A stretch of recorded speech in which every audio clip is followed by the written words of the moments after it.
Today, we're going to have a little bit of a conversation. How many know there's a lot of news going on in the world? There's wars going on in the Middle East. And I just want to say this for a moment.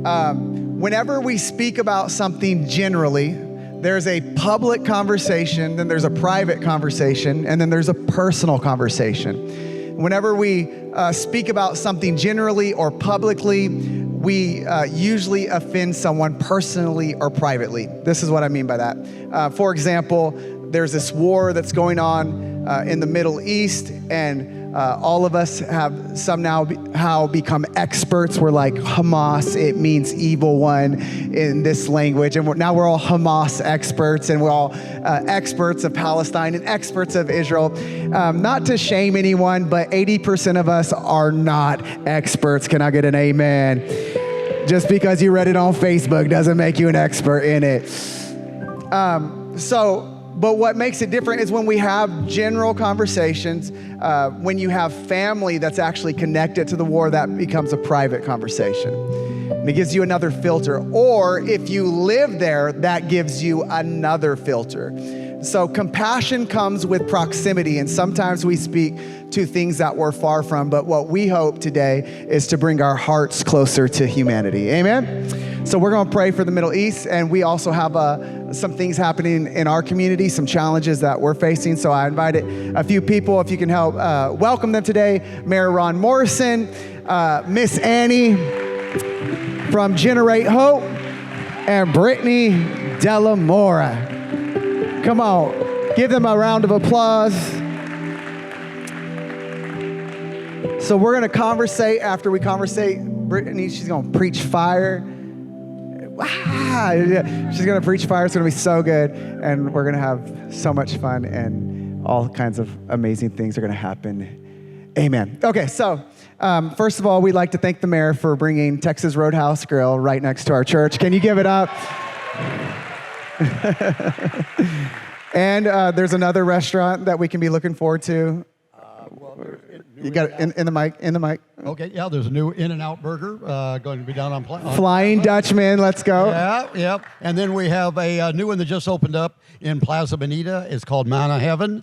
It is Korean barbecue, all you can eat, and it is huge. Because anything good happening in the city starts with food. Like, that's right. Somebody say amen. Okay, so but before we go any further, I wanted to play a video from San Diego Rescue Mission to show us something cool. So go ahead and show it.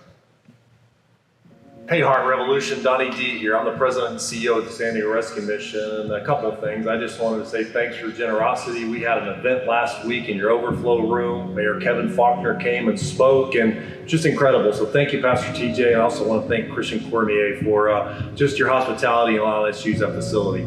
Also wanted to tell you something exciting that's going on in San Diego. We're going to change the state of homelessness throughout our great county. And we're going to do that by adding 3 navigation centers that will coincide and work directly with our big building downtown. We have a 360-bed facility in downtown San Diego, and we do rehab there. But we decided during COVID that God just gave us this big vision that we needed to open remote sites. And so Oceanside is operational. We have a 50-bed facility in Oceanside, and we're in the process of renovating a building right up the street from you guys at South Bay Community Church. That's going to become a 162-bed facility for us, and we're going to get a chance to use these facilities and also one in El Cajon someday to get people off the streets immediately.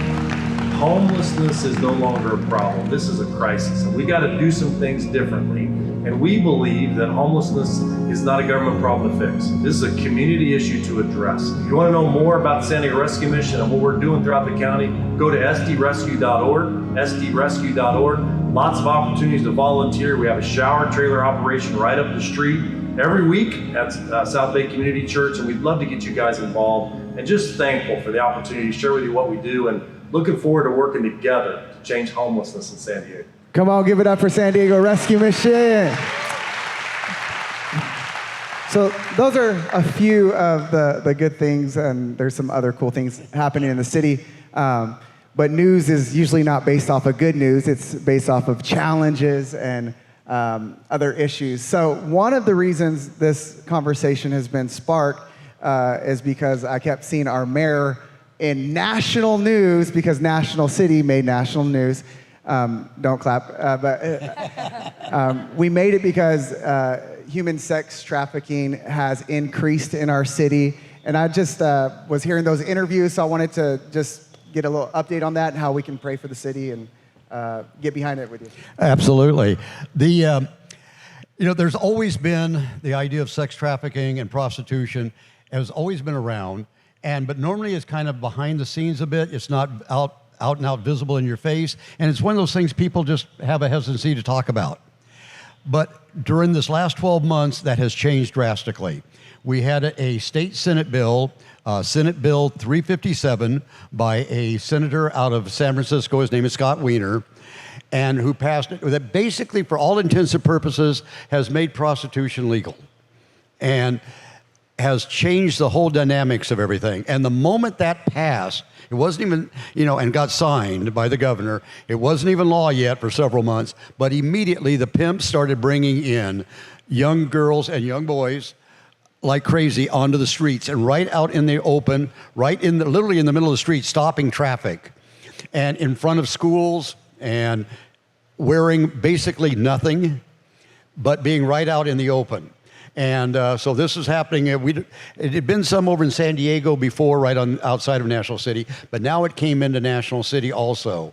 And because very visible, right in, I say, in front of one of our charter schools, in front of our major hotels that are totally opposed to this, but driving away their customers, everything else, driving away from restaurants, people that are having legitimate jobs, losing their jobs because of a lack of business, now because of all of this driving it away.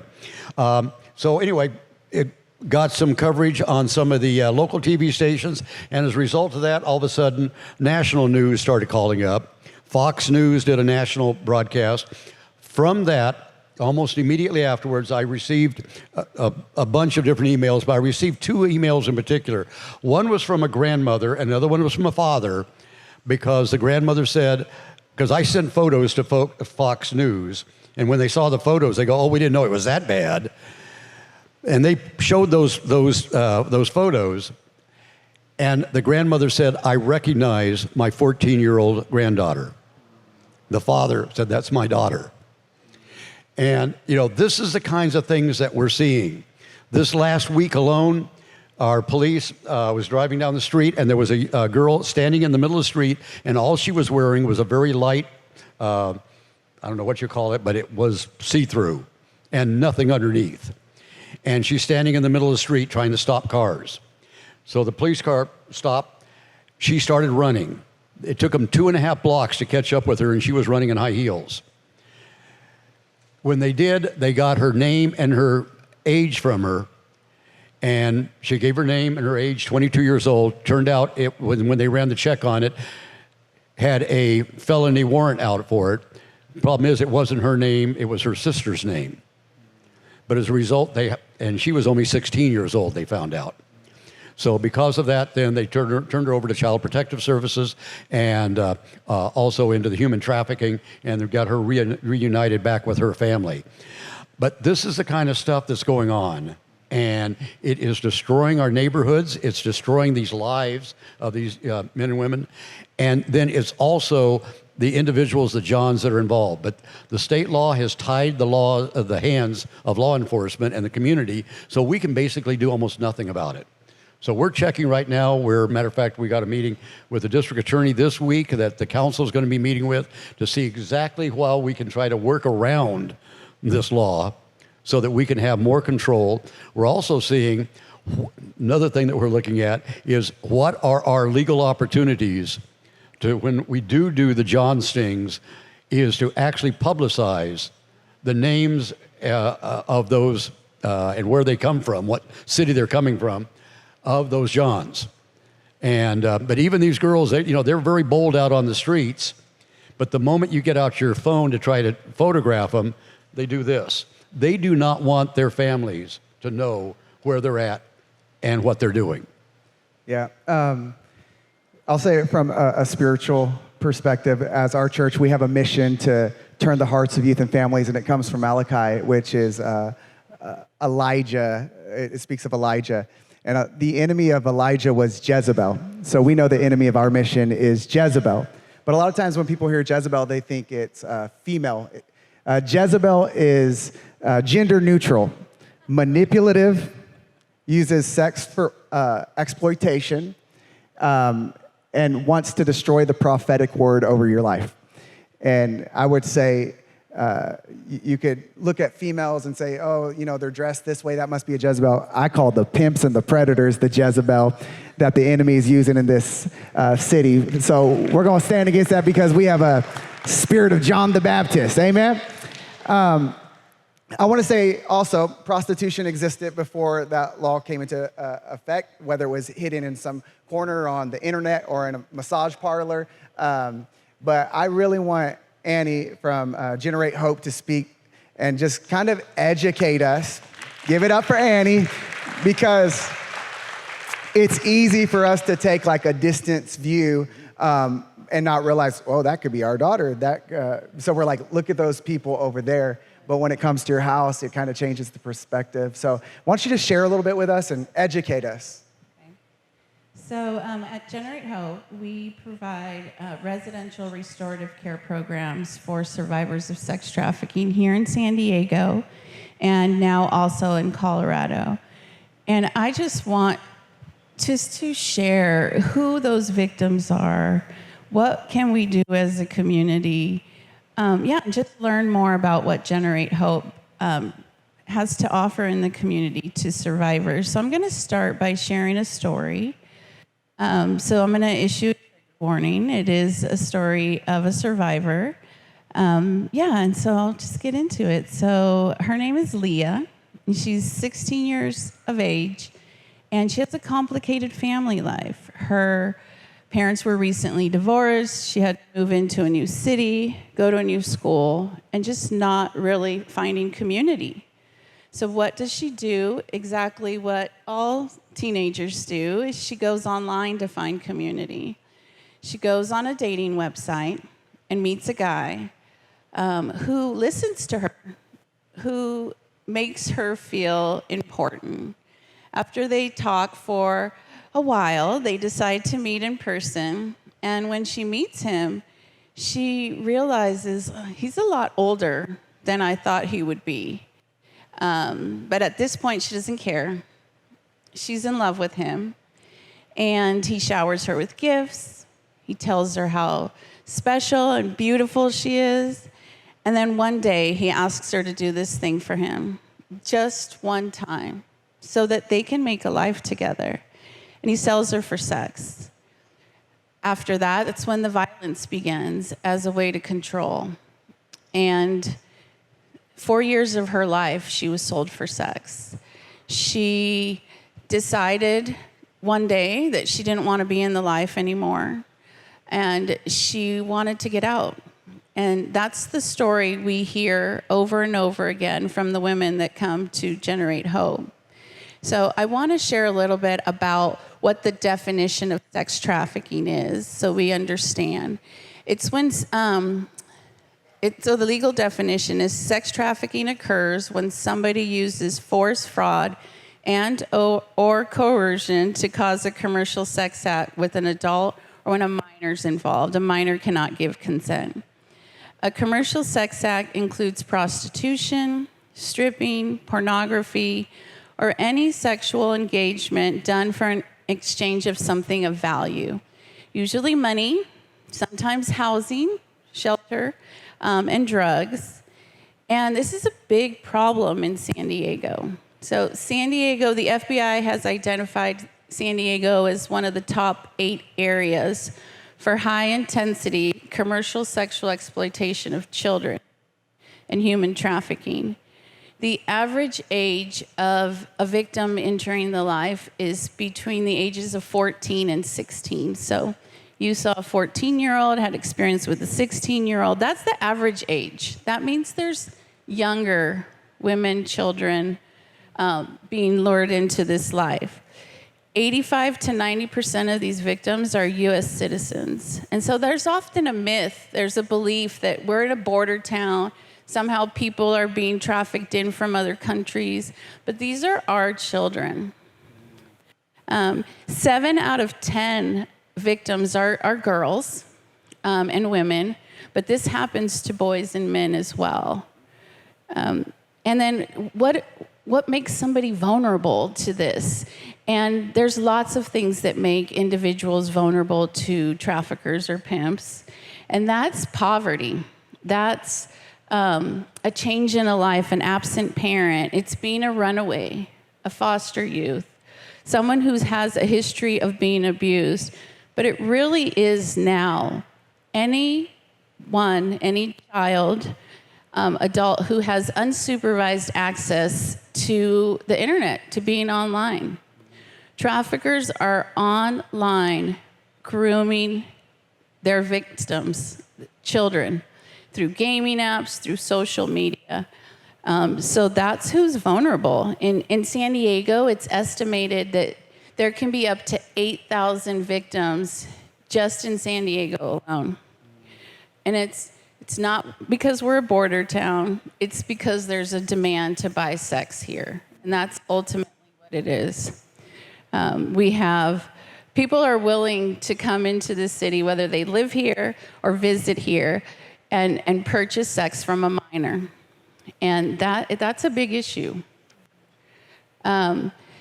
There's wealth in our community, and we are a travel destination. So for many survivors, there's 8,000 possibly in our city. To find a way out of a life of exploitation, there's nowhere for them to go. In San Diego, we have roughly 50 shelter beds dedicated specifically to this population. And of those, 12 of those are Generate Hope. We receive 30 to 40 calls a month from women, case managers, parents, individuals who are looking for a way out of the life. This year, Generate Hope celebrates 14 years of providing programs and services. Yes, thank you. And we do this by helping survivors find hope and just safety. So we give them a safe place to live. We provide services, therapeutic services, individual and group, so they can heal from the trauma of being in the sex trade. Survivors of sex trafficking have levels of PTSD higher than Vietnam vets. And so there's a lot of healing that needs to happen. And then we provide education, vocational training, so that when the women leave Generate Hope, they can live a healthy, independent life, free from the fear of being re-exploited. I want to go back to Leah's story. So she had attempted to get out of the life and had ran from her trafficker several times. He'd find her and take her back. So women don't want to stay in the life. They don't want to be forced to sell themselves for sex. They are trapped in emotional bonds, in fear. And these are the most amazing women. Once they get a chance to get out of the life, they're resilient, they're courageous, and they're highly intelligent. So she got away from her trafficker, ended up at Generate Hope, and at the time she had just been sober a really short time.